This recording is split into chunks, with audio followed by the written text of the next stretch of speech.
Looking on the bright side, we'll show you how one family is enjoying the snow. Plus, a shooting in Sioux Falls sends one man to the hospital. We'll tell you what we know about the investigation.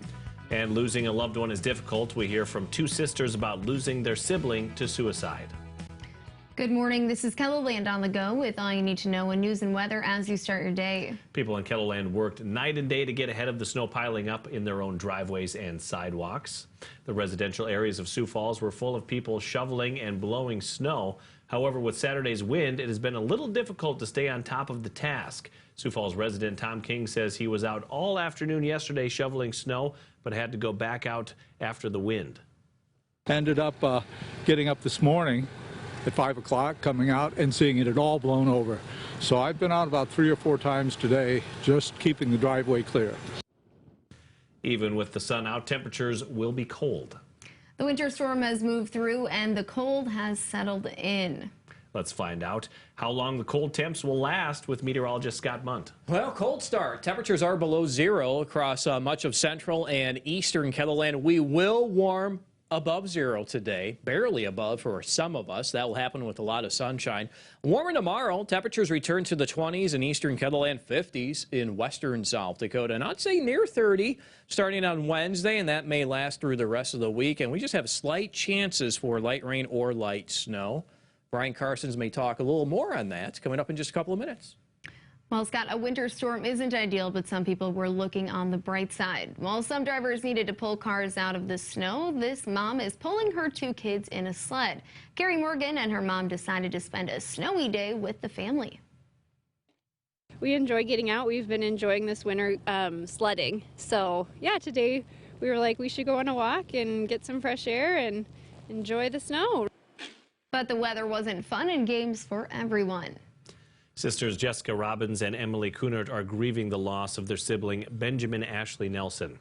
The sisters say Benjamin Ashley had a wonderful sense of humor and a love for all things music. In 2017, Benjamin Ashley came out as transgender and at the age of 26 took their own life after struggles they were facing. We really didn't think we'd be here right now, I guess.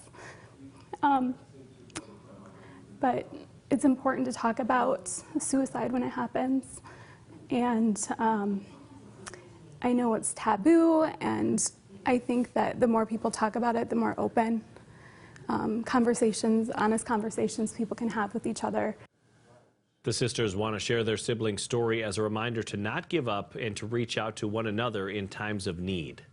At least 2 people are dead and 15 others hurt in a shooting at a Kansas City lounge. Police say someone opened fire on a group of people waiting in line to get in shortly before midnight late Sunday night. Authorities say the suspect was stopped by an armed security guard and died at the scene. Police also found a woman dead in the parking lot. 15 others were taken to local hospitals, at least 3 of them in critical condition. This morning, we're hoping to learn more about a weekend shooting in Sioux Falls. It happened just after 10 p.m. Friday night at an apartment at 12th and Duluth. Police say a dispute at the apartment escalated and a man was shot twice. He was taken to the hospital but is expected to recover. Police have been questioning everyone involved. We'll be checking for updates on the investigation during today's briefings by Sioux Falls Police, which you can watch live starting at 10:30 a.m. on KELOLAND.com.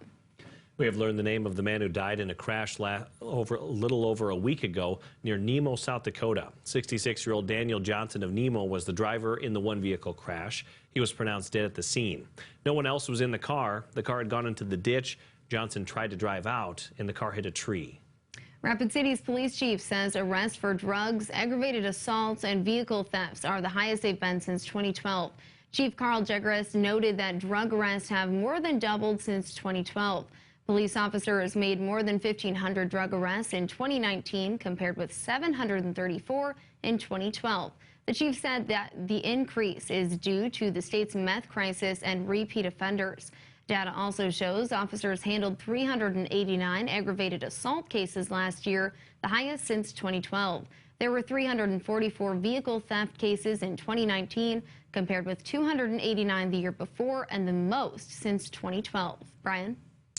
All right, turning to weather this morning, light winds today, but the wind is not gone for long. Let's take a look at this here on Futurecast, and you'll see already here by tomorrow morning the wind out of the south, and it starts to crank up. I think it's safe to say sustained winds of 15 to 30, wind gusts. Now that's what this map shows.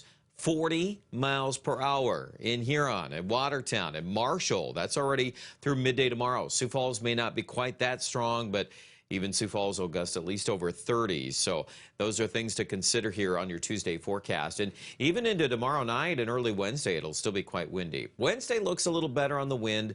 Now, we do see some moisture coming our direction from the south. Take a look at the latest here on Futurecast. And that ribbon of moisture originating from Kansas coming up Tuesday night, early Wednesday. A lot of it's in Nebraska and Iowa, but it's close enough to Sioux Falls to warrant at least a 30% chance. And because the temperatures are rising, it could be a combo of snow, a little rain, maybe a little something mixed in between as we get the weather forecast, to warm up here. And speaking of warmer, we're out of the deep freeze until further notice. How about that? With 20s, 30s for highs, 34 on Wednesday. These chances of snow may come back sometime on Thursday into early Friday. A lot of that is still positioned south of KELOLAND, but we'll continue to keep an eye on it. Aberdeen, you're also warmer in the 20s on the colder days, 24 by Friday, but some of the days like Wednesday near 30. And certainly looking at 30s in western and central, at least the central areas of South Dakota as we go through the week. And again, limited moisture chances, but Rapid City, you're not limited on the mild weather. 53 for high tomorrow, guys. Thanks, Brian, and thanks for joining us for KELOLAND on the Go. Be sure to join us on air for midday in KELOLAND. Until then, you can get up to the minute developments right here on KELOLAND.com. Now go have a great day.